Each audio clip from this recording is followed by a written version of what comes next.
have I've so my backstory here is I detested reading. I've detested reading for probably I turned 32 last weekend, and I've detested reading for 31 years of my life.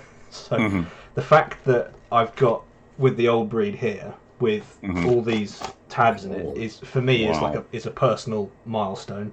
Um, I've got China Marine here as well, Nice. which I've highlighted some poignant passages in here. Um, you know, most of my books look like that now, Yeah, I and think that's great, Josh. I mean, you obviously have a desire to know more. And I mean, somebody like you, I'm willing to share some time with. mm. But I didn't mean to interrupt you. No, Keep no, it's talking. fine. It's honestly, it's absolutely fine.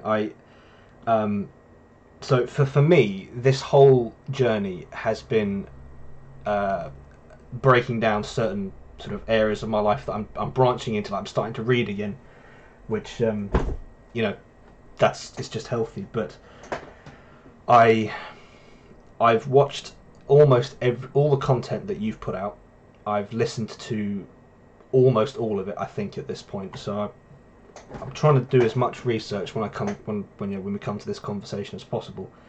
I So appreciate that. hopefully, I've got a good idea of what you've said before. And what Hmm. I'd love to do, and we've talked about this already, I'd like to cover some areas that I don't think have been spoken about. And Okay.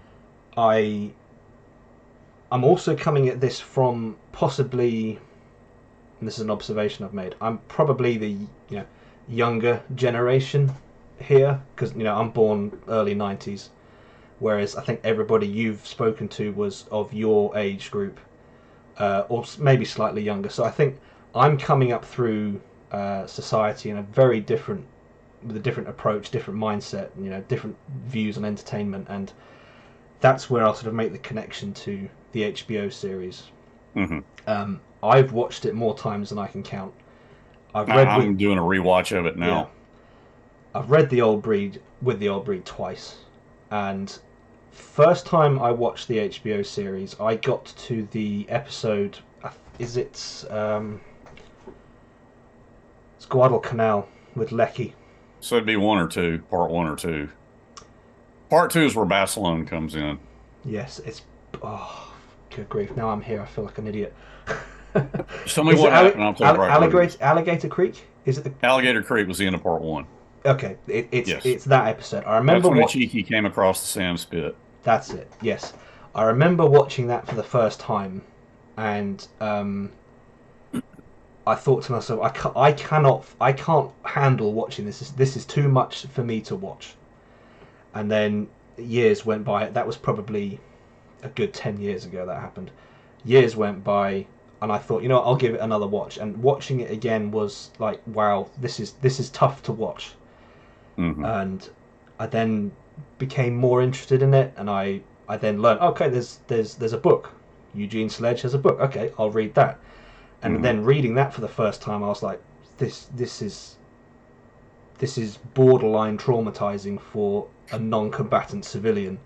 Hmm. Um, then I watched the Pacific again, and the more I've dug into this, the more I'm okay with reading about it, seeing it on screen. So it's becoming less of a problem to see it and read about it. But what what I recall you saying initially was that um, you weren't happy with it the first time you watched the series, and I'm Hmm. I'm curious to know what it was about the series you didn't like, because after all I've done, there are things I don't like either. But I just wanted to know what was it at first for you? I love the Pacific now. When it first came out, I did not. Um, Bruce McKenna, one of the main creators and writers of the Pacific, is a dear friend. We had a lovely reunion with him last August at the Band of Brothers Symposium at the World War II Museum in New Orleans. And when I reconnected with Bruce, I actually emailed him before that because I had sat down and after, when the Pacific came out 2010, I watched it one time. I and there were things I didn't like. Overall, I didn't like it, and then I'm going to go back and explore that. But when I sat down after a conversation with my friend Leighton Hughes, fellow Englishman, who inspired me to rewatch it, and that was late 2021. When I did, Josh, it was like, okay, now I get it. Now I see the things that Bruce McKenna told me in 2010, like, you loved Band of Brothers, Henry. I know that. I appreciate that. But this is not going to be Band of Brothers. This is going to be a completely different experience. Well, I don't know if it was just the passage of time or I just was re-engaging, getting back into the World War II community. I'm not sure what it was, but I sat there and I watched it from part one to part 10. And then I went back and did it again. And every time I watched it, I liked it better and better. And it worked. I saw it. I saw the continuity of it, the way they pulled everybody together, with three disparate characters. And it just made more sense. Now, Bruce McKenna, my friend, a dear friend of our family, he told me in New Orleans a year ago, he said, Henry, I'll be honest with you. I wish that we could have done the whole miniseries on K-35 and your father. He said there was certainly enough there to do it. And that is no disrespect to Robert Leckie and Helmet for My Pillow. I love that book. I've read it more times than I can count. I'm about ready to do another reread on it. I just reread it a year ago.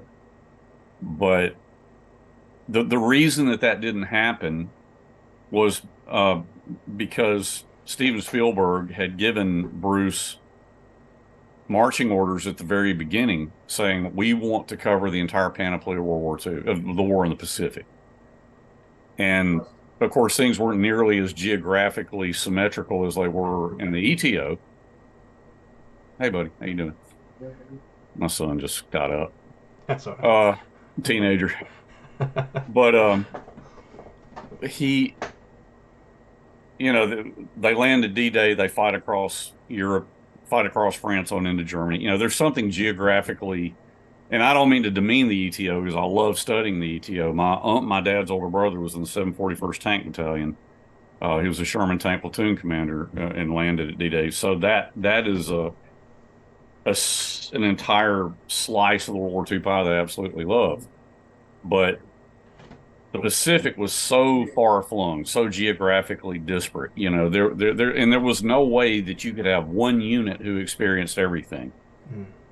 People like me and like yourself who are somewhat familiar with Pacific War history, that's just common knowledge. But a lot of people don't know that, So Bruce had to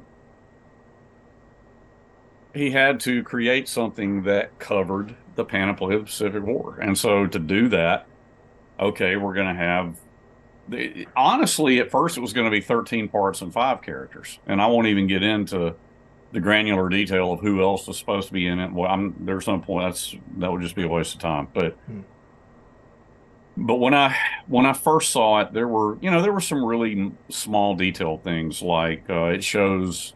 I've told this story many times, and a lot of people think it's kind of amusing. It shows Sledgehammer carrying a model 1917 45 revolver. That's what it shows my grandfather sending him as a gift on Pavuvu. Well, that wasn't accurate. And I had talked to the creators in detail about it. It was a 45 automatic model 1911 Springfield. And my grandfather had sent it. He actually sent it to my father after Peleliu. So my dad didn't carry that through Peleliu. He carried it when he got it on Pavuvu through the rest of the war. But it had been my grandfather's personal property, and he had sent it to my father when they had come off Peleliu and were back on Pavuvu. But I saw that, and I'm like, why, after everything I told you about him carrying and sending you pictures of the Peleliu, because I have it. Yes. Yeah. Why did you not show that? Why did you show him carrying? And there were, look, I've had to learn through the years, or since I've become really re-engaged with all this, I've had to learn about artistic license, character compression, time compression, character amalgamation, where they take things that happen to different people and put it on one character. Because you've only got a certain amount of screen time and you can't introduce the viewer to everything that happened. You just can't do it. But little things like that, and there were other aspects of it that I have completely reconciled myself to now. Yes. I watch it now, and to the extent that you can enjoy it, because it is definitely a more visceral, gut wrenching experience than Band of Brothers. Bruce Yeah. he's told me this more than once. If we had made the Pacific first and Band of Brothers second, Band of Brothers would have been a much darker miniseries. No, he and I've had that conversation, and Yeah. as good as I love Band of Brothers, know every line in it, seen it a million times, um, and I'm friends with some of the actors from it. But it was almost this. It had that feel to it that we're going to charge in, and then I don't want to use the term jingoistic, but then we're going to sit around the town square in some little village in France and drink wine and show our souvenirs and kiss the French mademoiselles, and then load up and head on to the next town. It did kind of have that feel, and I don't mean to take anything away from it, but I know that the creators, when it came to the Pacific, and my father's book probably was an engine that drove some of this. They wanted to explore, they wanted to go more under the rim of the helmet and explore themes that, because this was an event that had a horrific effect on thousands and thousands and thousands of young men. And I'm talking about the ones who didn't get killed or wounded. Yes. So they wanted to explore that in greater detail. And so they did. And I mean, with the old breed, and Helmet for My Pillow provided this too, because it's a great book, but with the old breed probably delved into it in greater depth. You get a glimpse into this, the emotional cost of it. Yeah. I am. Well, I've got a Kindle, so I'm reading Helmet for My Pillow right now. I think I'm about a third of the way through it. Yeah, great book. And one thing I've noted immediately is that I know from the series and from doing a little bit of research, Lecky was, he was a writer by profession, Yes. and that clearly comes through with the way he writes. It's very, it's almost poetic in places, hmm and I agree. as beautiful as the linguistics is, I I come away from it thinking it's a bit.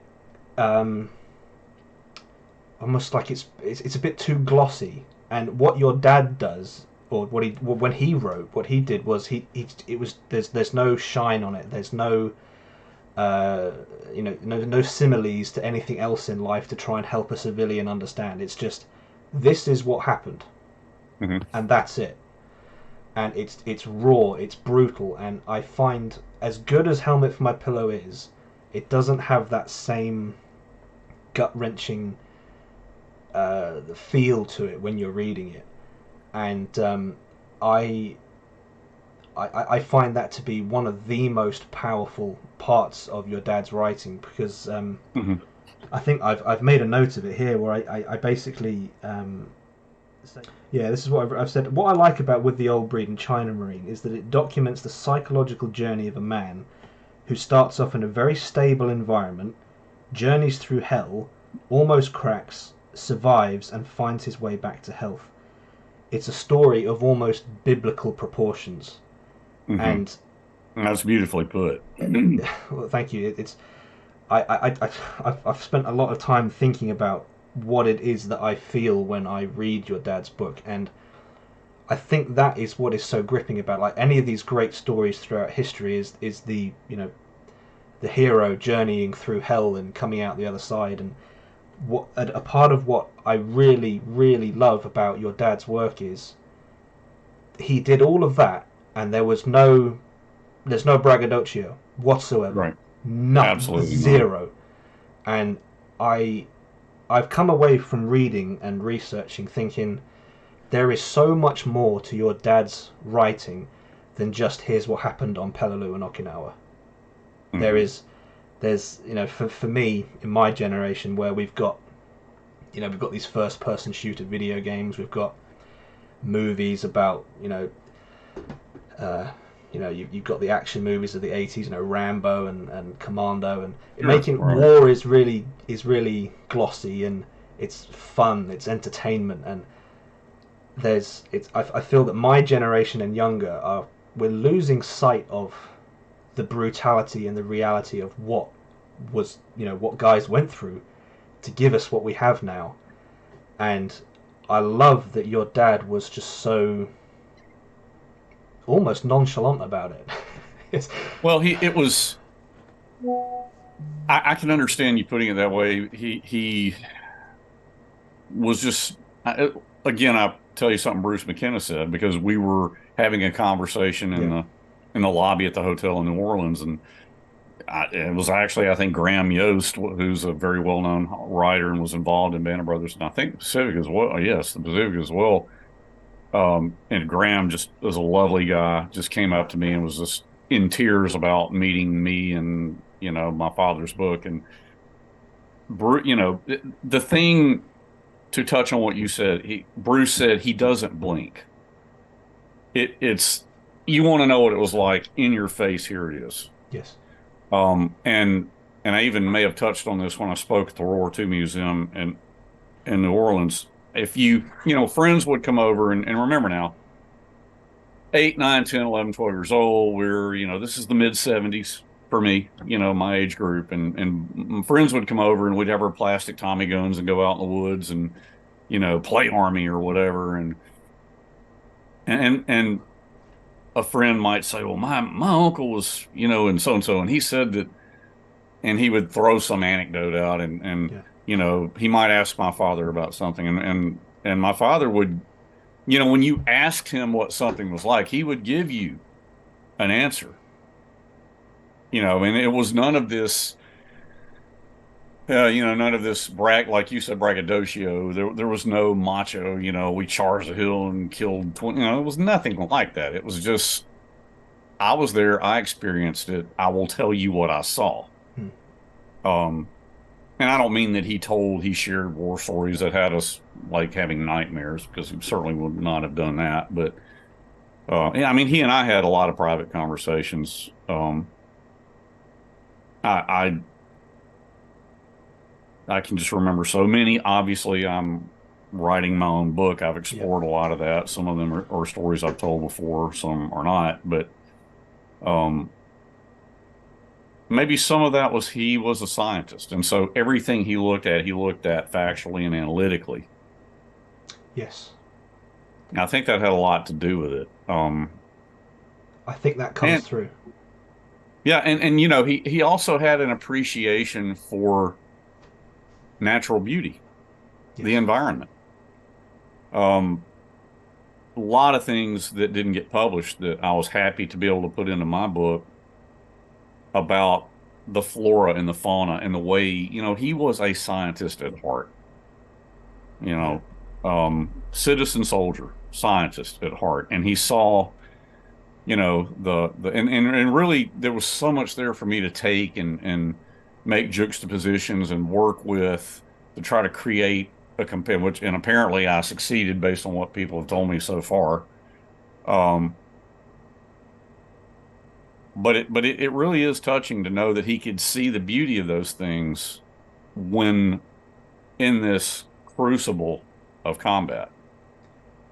yeah. And it's interesting you've said that because I've had very similar thought. Reading with the old breed, there are three moments in the book where I was almost reading it. I'm just taken aback, like, and I mentioned the first one to you where the beach landings. He's in an area of cover. He looks up and he just observes the horrific scene on the beach. Marines getting cut down by machine gun fire, falling forward onto the sand. And then in the very next sentence he says, "And I saw a snake, and it was bright color, the only snake I Mhm. saw in Peleliu." And I read that, and I'm just like, that's a real kind of you're going from this horrific vista to, oh, by the way, I saw a snake. And then at the end of the bunker episode where he's Oh, Nangasivas. Yeah. yeah, and he's the Japanese are running out of the bunker, and he Hmm. mentions that instead of being combat effective, I was more taken aback at strange Japanese customs of running with the trousers around their ankles. Right. And again on But then he describes how he snapped out of that yes, and starts squeezing off rounds from his yes, carbine. Yeah. and again on patrol. I think it's in these. I'm not up to speed with the details, but he's on a patrol and he just looks up and he starts observing birds in the canopy. That's the Death Patrol going on to the southeast promontory Yeah. into the mangrove swamp very So early in Peleliu. Yes. there are these 3 episodes that I read, and I was so taken aback by the I want to say almost childlike inquisitiveness of Hmm. your father, and this all took place before he ever studied biology and masters and PhD and all that. So Hmm. it's almost like there are small glimpses of what your father would later on do, even during the horrific events of Peleliu and Okinawa. I find it to be really it's such a touching experience to read Hmm. such a real and human account of history. There's it's so honest, and I yeah I don't know what words to use at this point. To Yeah, me well, it's well, just I mean, amazing. I'll jump in and help you out. So the Mangrove Swamp Patrol, which my friend Eric Maylander and I went to that site on Peleliu when I was there in 1999, and he and I stay in touch and we've talked a lot, and I've told him because we both want to go back, and I really would like to trace the route they took Okay, on yeah, the southern part of Peleliu on that patrol and then spend the night in the mangrove swamp because the way my father and I actually explore that whole event because there was some unpublished stuff. Um, obviously most of it got published, but there are little bits of color and context that didn't get published. And you cite the example of looking up at the birds. I explore that with some personal memories, and that's all I want to say on that. But sure. suffice it to say, I mean that is a powerful, evocative moment, and yeah, it speaks to the character of the man. But we see the development, in a something like the Pacific or Band of Brothers, you have to have every character has an arc, an arc of development. They start off this way, and as they progress through the story, they end up this way. And he and they did a good job of portraying how he was just utterly overwhelmed, as were all of them. I mean, but there were guys who had been at Cape Gloucester and Guadalcanal before that. But to come into this horrific crucible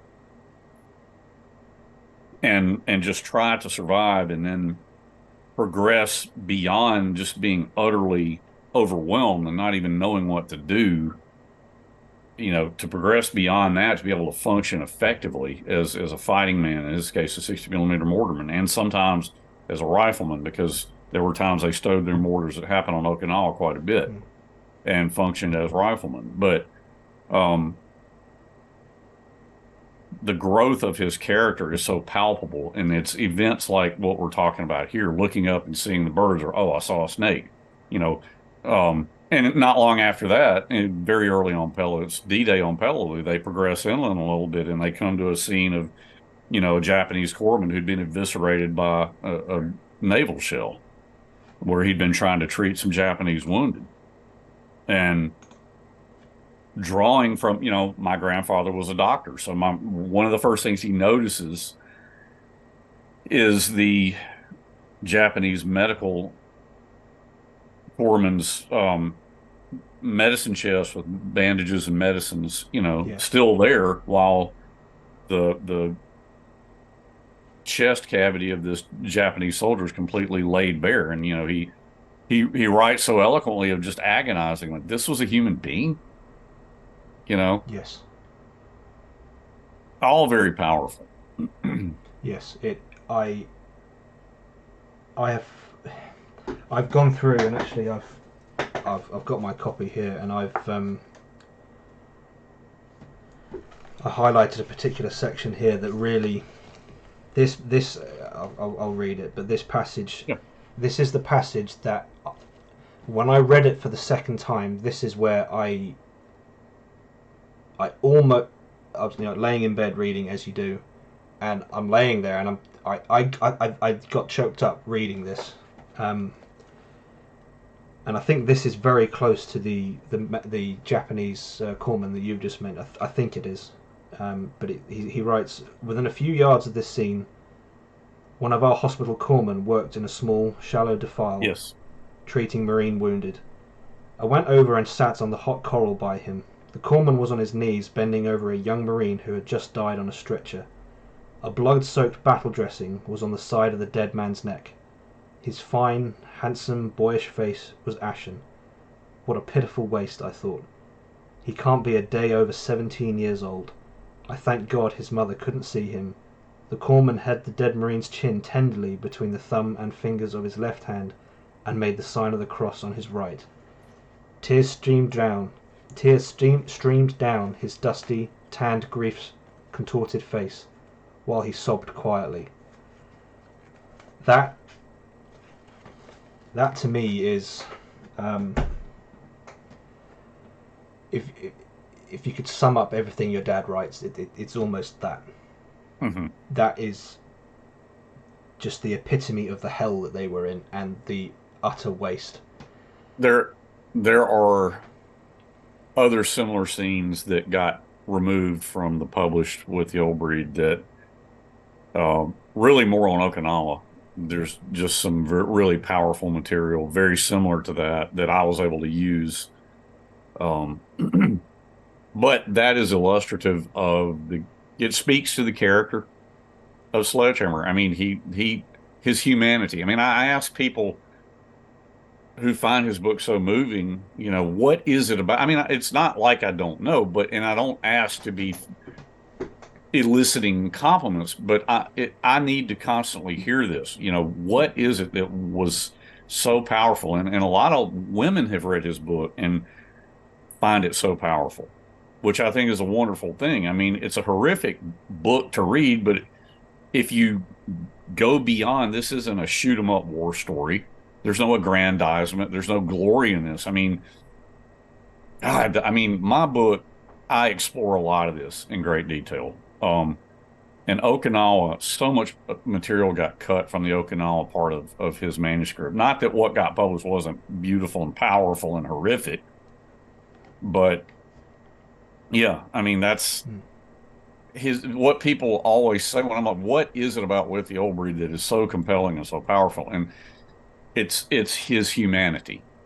Yes. Graham Yost said that to me. Bruce McKenna said it many times. I mean, his humanity. I mean, and so if you trace the character arc of Sledgehammer through these events of Peleliu and then Okinawa, which Peleliu was 32 days, Okinawa for him was 82 days of frontline combat, you see this peace-loving individual veer to the brink of insanity and losing that shred of humanity. But he doesn't. And I guess the more people who read my book in its rough form right now and give me feedback, it's taken me a while to figure this out as I progress in that project, but I'm starting to see that what I've done sits in all this. And this is about my dad and his book, not me and what I've done, but it seems that I'm providing a window. I'm providing insight into, okay, after surviving all of that, what kind of life did this man have? Was he able to rise above this? And I think what I've done proves that he did. Yes, that is actually one of the things that I wanted to touch on with you. I find how can I put this? The man that your dad was, to me, I've said this to you in our first conversation, he is an inspiration to me, not so much because of the events of 1944, 1945. It's about what he made of himself afterwards. Because if anybody had an excuse to give up, quit for whatever reason, through, because of the trauma, it was your dad. And I've made several notes on this. If anyone had an excuse to curse and swear, it was your dad, but he didn't. If anyone had an excuse to just, like I've said, just give up on life, it was your dad. He didn't. And I find that to be incredibly inspirational, and that is the kind of material that obviously I think you're going to be writing about in your book. So I can understand you don't want to talk too much about it. But it's, for me, it's a real testament to the power of the human spirit. And I know, I guess this sort of goes back to what happened on Peleliu, and I'll drop this in here. Your dad was obviously he was a man of faith, clearly. Yes. And he mentions that he heard a voice on Peleliu tell him, "You will survive the war." Yeah. Yes.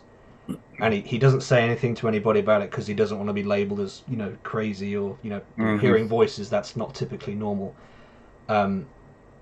Was that kind of inner conviction that your dad had? Was that something that carried him through his entire life? Was it like a you will survive this, you will survive the war, you can get through this, you can be a successful biologist?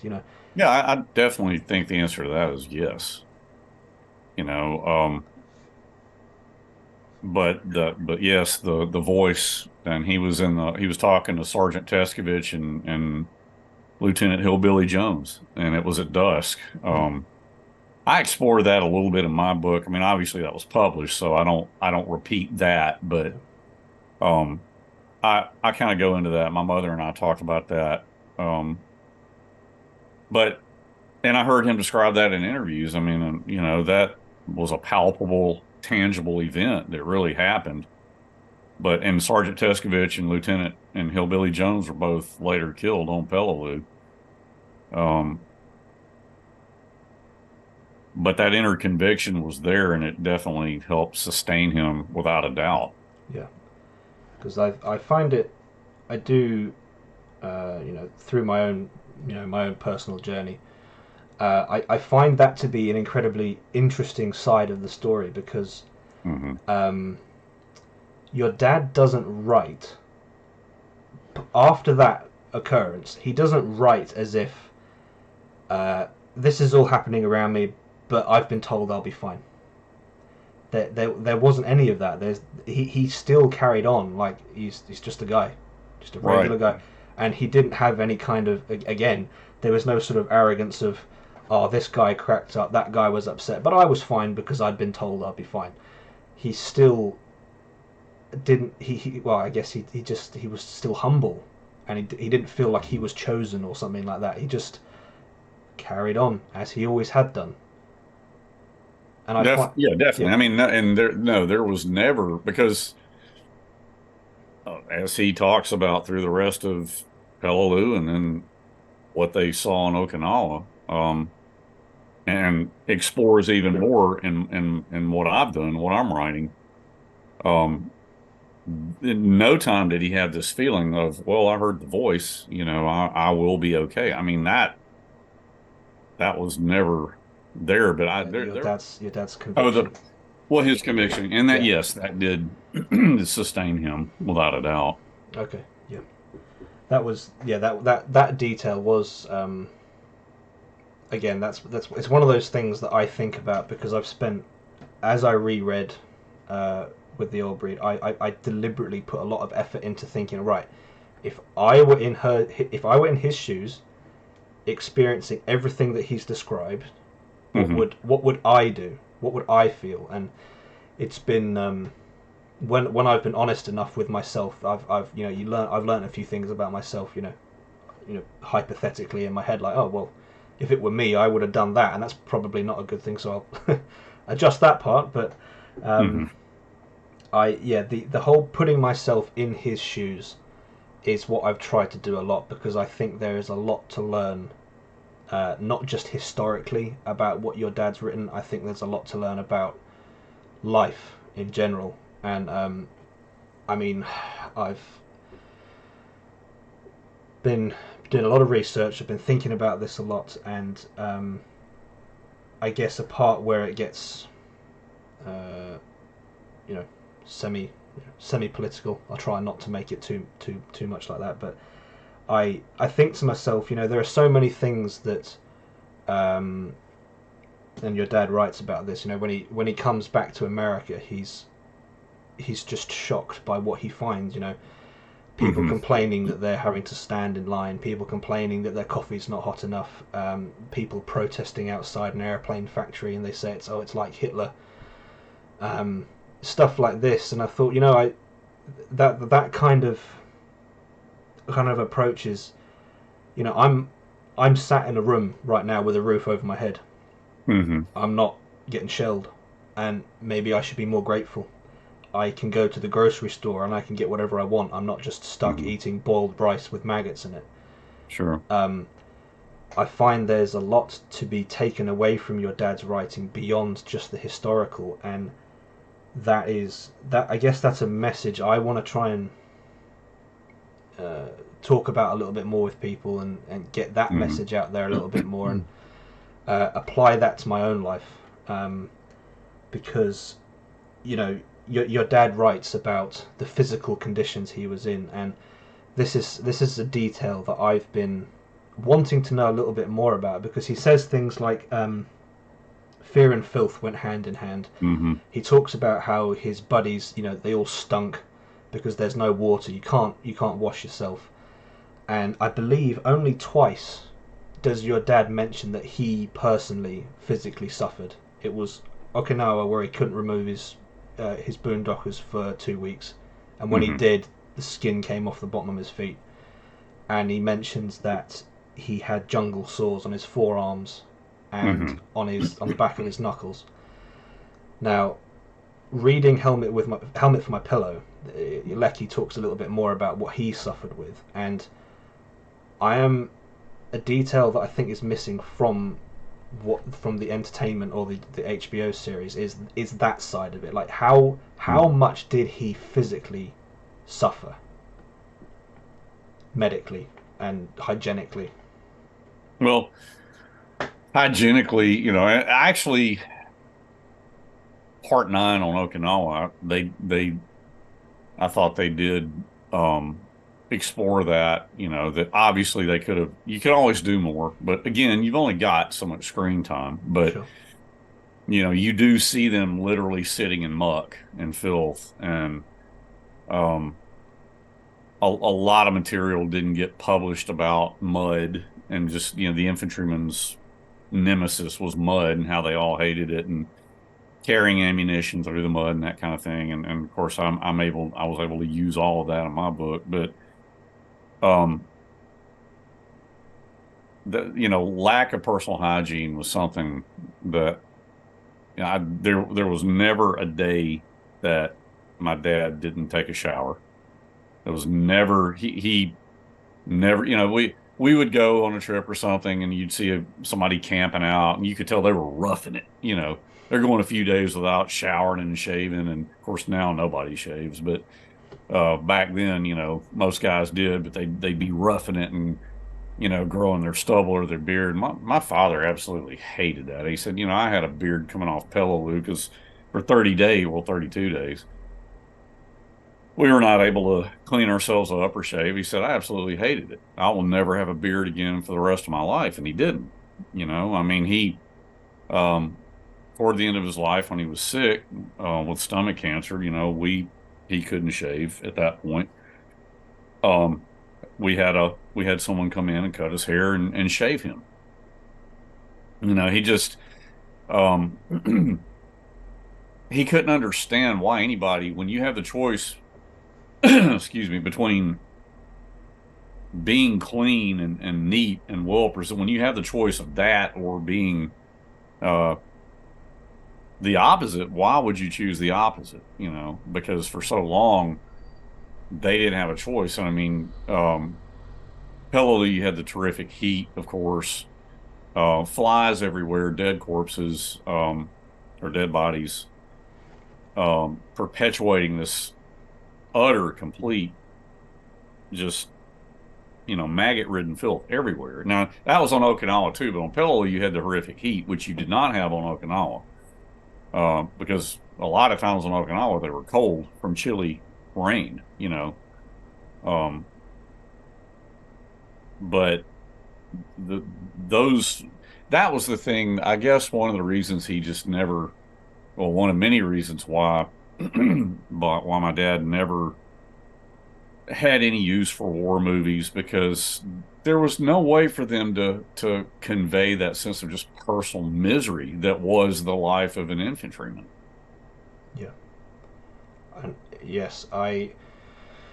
Well, you mentioned there you couldn't your dad couldn't understand why people would do certain things, and I find what my answer to that would be, well, folks do those things because they don't know how bad it can be, and that sentence, I think, is, when we apply it to our day-to-day lives now, it has a lot of power, because um, you know why complain when it could be so Hmm. much worse? And your dad knew that.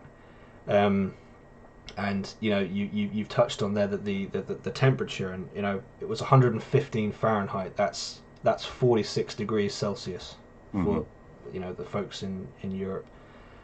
Um, Now the hottest I've experienced is 42, and that Hmm. for me was, I I I just felt completely debilitated. Well, what is 42 Fahrenheit? Well, that was Celsius, so 42. I mean, Yeah, 42 Celsius. What would that be Fahrenheit? 107.6. Yeah.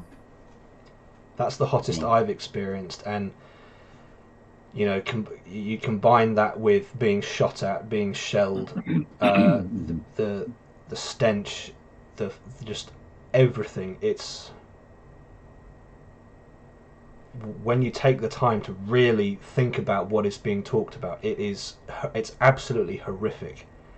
And another detail I picked up on was, your dad mentioned how torrential the rain was on Okinawa. Mhm. Now, I've seen what Mississippi rain, deep South Mississippi rain, can be like. When it's raining, you can't drive because the wipers don't go fast enough. And what struck me about that was, for a southern boy that your dad was, for him to write that he had never seen rain like it, in my head, that tells me, okay, so what I think is bad is it was even worse, and it's almost beyond the imagination. It's beyond the Mhm. imagination, and that is what is so powerful, I think, about your dad's writing, is that it it it it forces you to uh, look at things in a different way. Like, maybe I shouldn't complain that I can't get the particular drink I want from the store, because hey, I've still Mhm. got water. They didn't have Oh any yeah. water, and it was 46 Celsius, 115. Can't Mhm. imagine that. It's perspective. I think that's the answer to it. Sort of, when you said that, it made me think of one thing that I think, and I believe what I will say here speaks to what you mentioned there. We would never go anywhere on a trip, or if he and I were just going on a walk out in the woods behind the house, he never left the house that he did not have a container of water.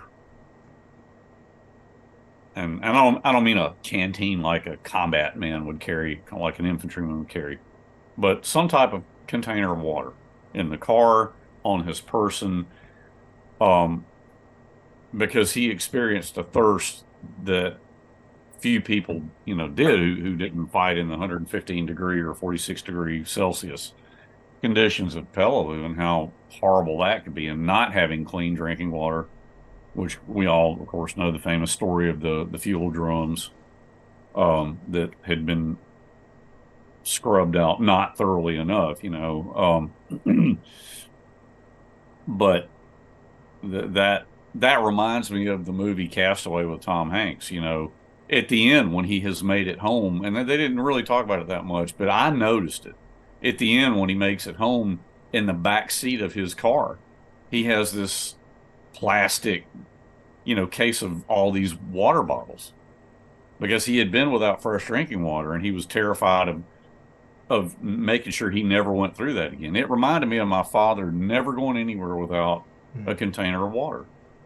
And I've read I've always been fascinated by stories of the sea, written by sailors and sailing ships, the Aubrey Maturin series. I mean, I've always been fascinated by stories of the sea. And somebody who was on an island, on a deserted island, and almost starved to death, they would hoard food and not even know they were doing it because it awakened this primordial um, need to make sure they had something to eat. I can't imagine what that's like. I mean, Mm. I know what it's like to be hungry, but not like that. So there's a coming back. There was a sense of, I assume it was a sense of gratitude, just for the simple things in life.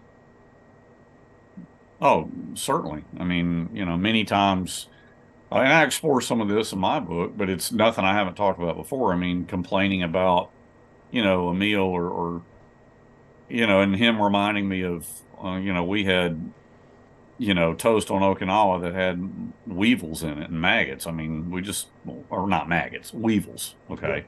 yeah, And we just learned to eat them anyway, you know.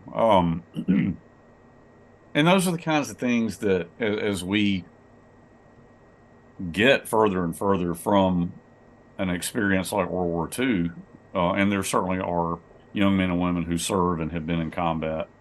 But I'm talking about the World War II experience, that level of depravity, as we grow further from that as a society in all countries, in the entire world, it's hard to imagine that. I mean, you can't put yourself in that kind of place. I mean, I grew up listening to him talk about it, but everything you have highlighted and notated in your copy with the old breed, I heard those stories from him. Um, but you can't put yourself in that kind of place if you no, haven't experienced it. no, you can't. And Hmm. I understand that that is the truth, and I find that it's still a prudent thing though to, just because I haven't been there doesn't mean I can't learn from somebody else who was there. And that is something that I hope the book carries forward. Not, as like I've said before, not just the historical documentation of what happened, but it's this sort of, you know, when he writes about receiving letters from old buddies that had returned to the States Right. and said, Yep. I'd rather be back with you guys. And he's sitting there in the mud, in the filth on Okinawa thinking, what are these guys talking about?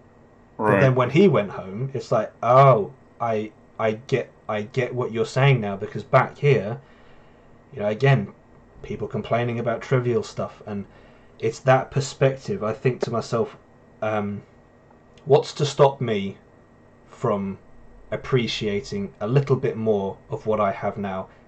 But let's try and appreciate what we have without having to go to Peleliu. Let's Mhm. let's let's not let's not have to repeat that to appreciate, like your dad did, cleans a dry pair of socks. Yeah. You know, um, I and that kind of side of with the old breed is a side that's what I take away from it beyond the history. And Hmm. um, I know you're probably going to write a lot more about it in your book, so we'll maybe we'll save another conversation on that for another time. But Sure. yeah, I would love to explore that a little bit more. Yeah. And I guess that's one of the powerful things about his book that it does force people to, it's not just a war story. It is a story of human endurance, really, making that journey, as we've already said, from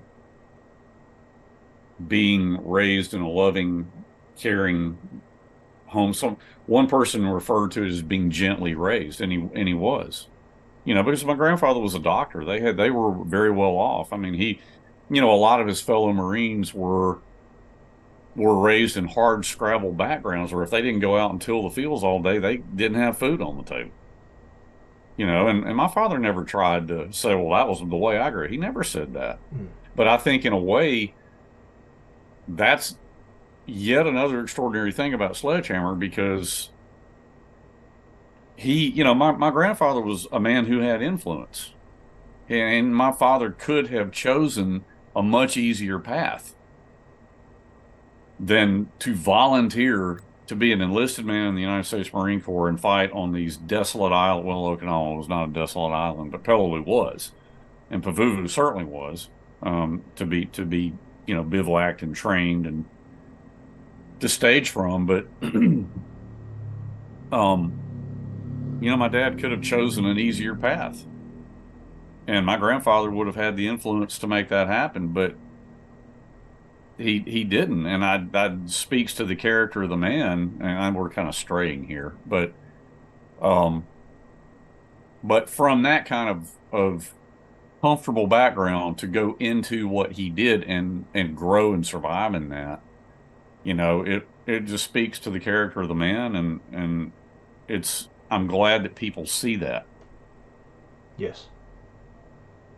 That is, yeah, that is a massive takeaway from my experience reading his work. That I think that is the biggest takeaway, especially after reading China Marine, because that's China Marine is kind of he's coming back down. He's coming gently back down off of the the trauma and the horrific nature of combat, and he's just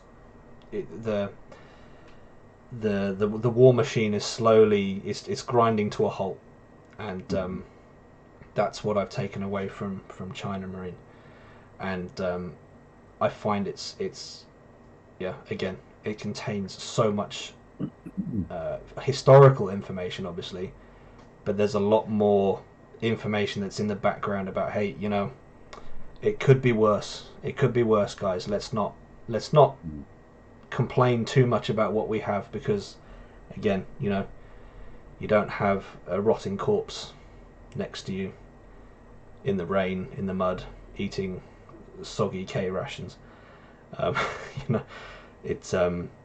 It speaks a huge amount for me to gratitude, and I do look forward to reading your book, because I think there's going to be a lot.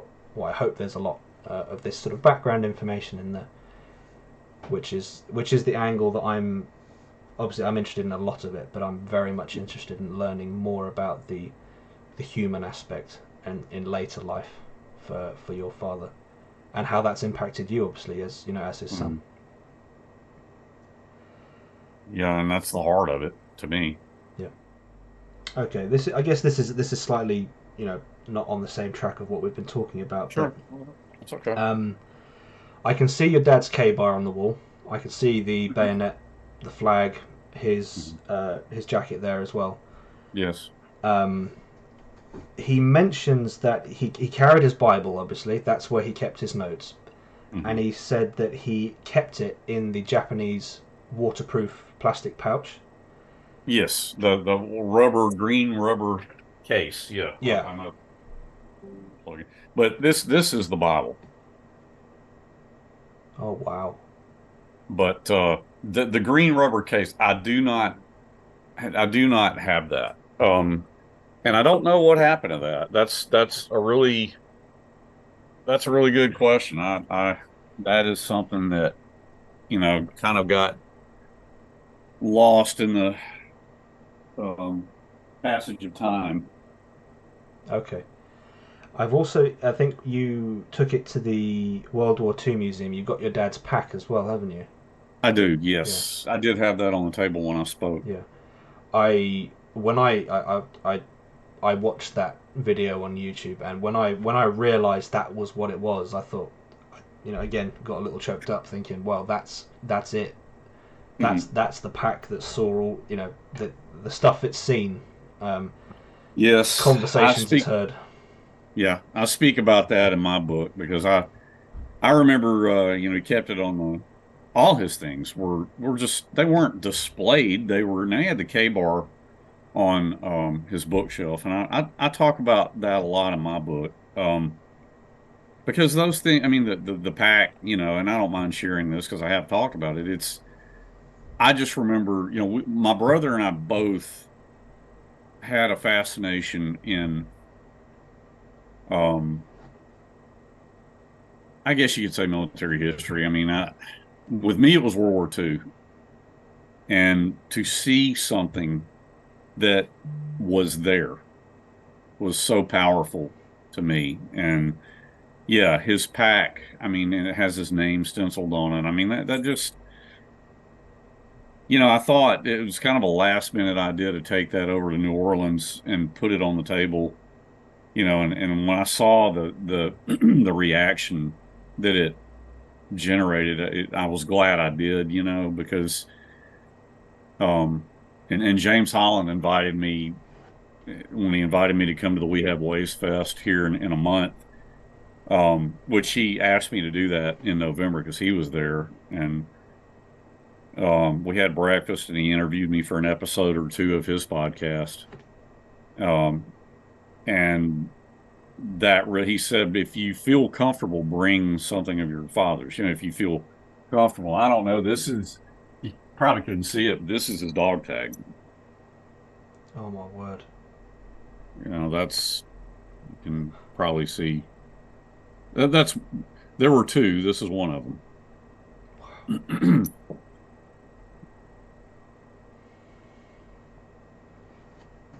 That is incredible. That's excuse me. I yeah, that to me is the physical items are Hmm. uh, that's as close as I'm ever gonna get, and I think it's wonderful that you have those in your possession. I think that's wonderful. I hope they stay with you for a long time. I wouldn't. Well, and there's a lot more in the archives at Auburn. I retrieved many of these things, like the Japanese flag that was from the pack of a Japanese soldier on Okinawa. I want to give these things to the World War II Museum in New Orleans. Okay.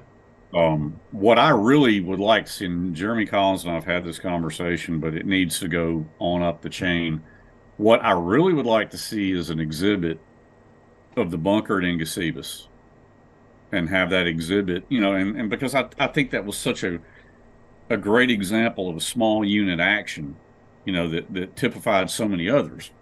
Um, but an exhibit of that and have it augmented by my dad's artifacts.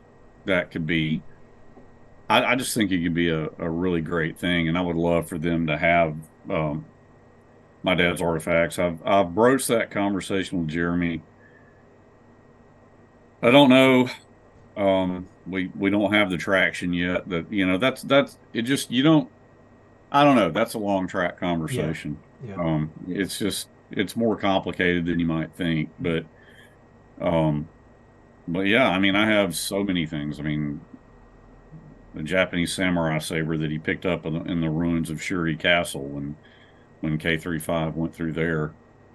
Um, So and I what? mean, those things were all. There's more than what you've shown me just now. Oh, There. good God, yes. I mean, yeah. I mean, it's Okay. extraordinary what I have, and I want those things to be at the World War II Museum. The Bible that I just showed you, that is actually I'm in conversation with the Library of Congress in Washington D.C. They want it. Uh, Wow. yeah, and there have been some conversations. The last conversation did not go too well because it was unfortunately with a lady who's on staff there, and I don't think she fully grasped the significance of the Bible itself. I think she thought it was like a die. Now there's another gentleman there who does, and but that's an ongoing thing. I don't know what'll happen there, but the I've been approached by the Library of Congress that they want his Bible, and certainly his reputation, I'd use the word fame because that just, that kind of almost has a different connotation to it, but his contribution to society, to culture. You showed me, hold up your copy of his book. I want to get a better look at that. I mean, just the way you've got it. I mean, that's extraordinary. And you're not the first person I've seen do that. Are parts of it highlighted? Yeah, I've Open some of the so pages. I want to see that. okay. Well, I can't thumb through it because I've done so much to it. But Yeah, yeah, I've right. So that's the section where he talks about Akak passing yeah. away. Various notes on the hygiene there. Wow. Um, Yeah, you're not the first person I've seen do that, Josh. I mean, but this I've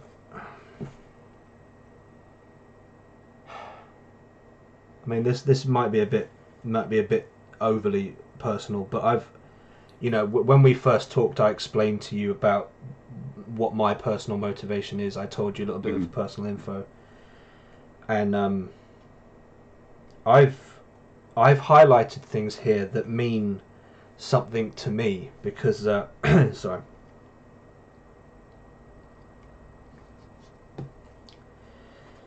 I'm sorry. Uh, Well, look, yeah. There's there's stuff here that I've highlighted because it it grounds me. It it helps me to be better. I think at living this thing that we call life, mhm. and it it's I, it's not just a book to me. Mhm. It's almost a guide, and that's why I've highlighted it. And you know, this isn't a first edition. This one here, um, but I if I could get my hands on a first edition, I would love that. Yeah. Um, no, what you've done there is beautiful. I mean, it shows you have such an appreciation for for his writing and what he did, and it really helps me. I mean, I've already written my manuscript, but I'm always going back and, like I said, I've got to do my third draft. But it's it's helping me contextualize how what with the old breed gave us a glimpse into. Well, it was more than a glimpse. It was a powerful view of what he experienced in World War II. But There we go. we okay now? Yeah, I can hear you now. Okay, I don't know what I did. I didn't mute it. I didn't think. Well, No. anyway, um, but it's the feedback from you and others like you who are affected this way. It sort of helps me see that my book can take us beyond. It can kind of help be a window into whatever choices he made, how that affected a family. And I'm very blessed that he was a positive man who chose to be kind and cheerful and you know was adamant about that. And there was one thing about him that, and I don't know that the war experience had anything to do with this, but he always said, hey, look, if you if you've had a bad day at work, you don't come home, and he used the expression kick the dog. You don't come home and mistreat your family. He was adamant about that, and I explore that a lot in my book because it was a huge part of our growing up. Now, the expression "kick the dog" that's kind of metaphorical, but then again, it's not because we love dogs. We had dogs all my life. We have them now. I mean, it's a huge part of our lives, and um, it's interesting. I mean, I also explore the whole idea of hunting. My father was a hunter before the war. My grandfather certainly hunted squirrels and deer. And so did my dad. After the war, he, as we saw in the Pacific, and he explores it in China Marine, um, he just had no desire. And then I have quite a bit of context on that in my manuscript. And yet he enjoyed shooting. It's not like he looked at guns as horrible things that, oh, I never want to touch them. It was not like that at all. We used to go shooting all the time. I mean, we enjoyed that. Um, but yeah, so many things about that experience shaped him and the man he became and the choices he made and how he raised his family. Yeah, yeah. Um, there's a lot of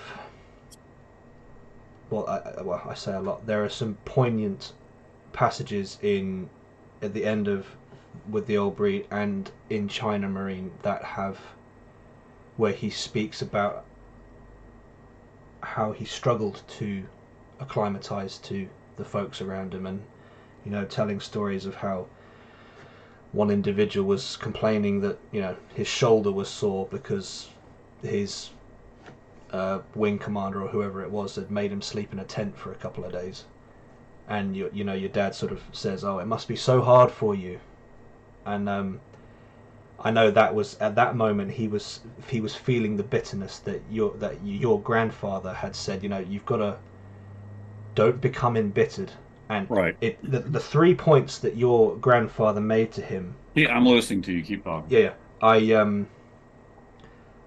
those are 3 points that for me are. It doesn't matter that they were spoken to your dad in the mid to late 40s. That Hmm. advice is still true today, Yeah. and That is a family photo in front of my parents, but that was oh my yeah, grandfather, and just an extraordinary man and somebody that my father gave him a lot of credit yes, for helping him convalesce emotionally, if you will. yes, Um, and one of the things, and what you said earlier made me think of this. One of the things my grandfather advised him of was read good books, yes, keep your mind active, which, and my father always did that. yeah. I've there is so, we can't. I guess we're straying away now from the kind of World War II context, but there is so much powerful, just life advice in this material, and especially for those that are dealing with hard times, or whether it is whether you're a combat veteran or not, there is so much. There's so much in here. Like that's the section I've highlighted from China Marine. Just Okay. here, that's the advice from. Those are the 3 points from your grandfather, and the Yep. the reason I've highlighted them is because even for me now, with what I've explained to you about myself, I look at that and go, right, okay, yeah, point number one, yeah, got it. Point number two, okay, yeah, and point number three, I can apply that as well, got it. It's it, it's timeless. It's timeless content. It's timeless literature, and it goes far beyond the K bar on the wall, the bayonet on the wall. It speaks to every single one of us, and I that for me personally is my motivation. That was what drove me to write you in the first place, really, Hmm. and just find out if She's this fine. if this kind of conversation were possible. And um, yeah, I think it's everything about it. I think is absolutely fascinating and moving, poignant. All of these, these deep these words with deep meanings. I think it's. I don't want it to ever. I don't want this. I don't want this conversation. I don't want this material to ever disappear. And Sure. I know people have always said Peleliu is a forgotten battle. Well, I I don't I don't think it is anymore, and I don't want it to I ever go agree. back. I don't want it to ever go back to what it was. Right. I think I'm hoping that someone like myself, who is, I suppose the younger generation of content creators, can bring more of this to life, bring more of the meaning behind it to life, and pass it on to people that might not even know it's there, and it might Yeah. help. Maybe it can help somebody. Um, that's my motivation, really. Well, and that's an honorable motivation, and I'm glad that my dad's. It Yeah, looks like we got about a minute five yeah, left, we do. Josh. Yeah, So, um, and I mean, those are some really well expressed thoughts. I'm not trying to brush past that. yeah, Please sure, don't take it sure. that way. No, But no, no. Of course. we've got like a minute. So, um, hopefully I've given you some good content.